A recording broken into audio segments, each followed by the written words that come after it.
Hi there, thanks so much for tuning in. I'm Helen, a family photographer and a Canon ambassador, and today I'm going to be talking about how I take images like this one. How I develop an idea and shoot through a scene to create the perfect picture.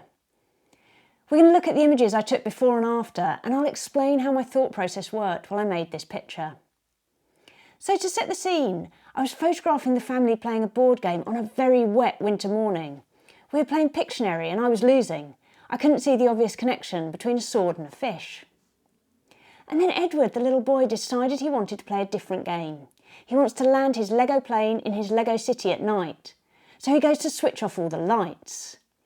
So at this point I don't expect to be taking any pictures, there's no light, but I changed my settings just in case. I always think it's best to let a child play a game even if it won't result in a picture.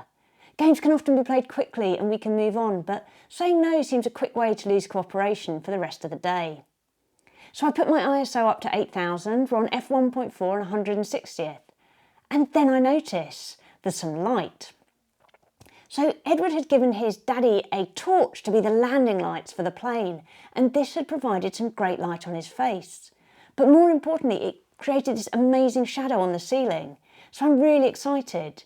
But as you can see, the first shot is out of focus. So then Edward moves forward and my picture falls apart completely, exposure and focus. He's moved fast and I haven't managed to keep pace with the changing settings. I just wasn't ready. And it's hard to focus on a moving subject in the dark. Slowing down would have helped, but instead I took a shot before I'd got myself set up, and that's easy to do in the heat of the moment. And I just wanted to show these here to show that we all make mistakes. And then I get settled, I've got it all set up. I'm shooting all the time now. Each time I'm trying to take a better picture. I'm not sure when the image will appear and I want to give myself the best opportunity. I think I'm in a good position where I'm sitting, but I need to be careful of the ceiling light and also the string of paper chains that are across the ceiling. So I take another picture. Luckily I'm not looking to see what I've got at this stage, or I might have thought I had it at this point. But instead I'm going to keep going until the game is finished.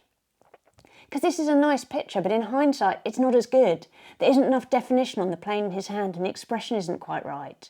We're lucky with digital that we can shoot a lot of pictures, we can shoot through a game, we can experiment, we can try different things.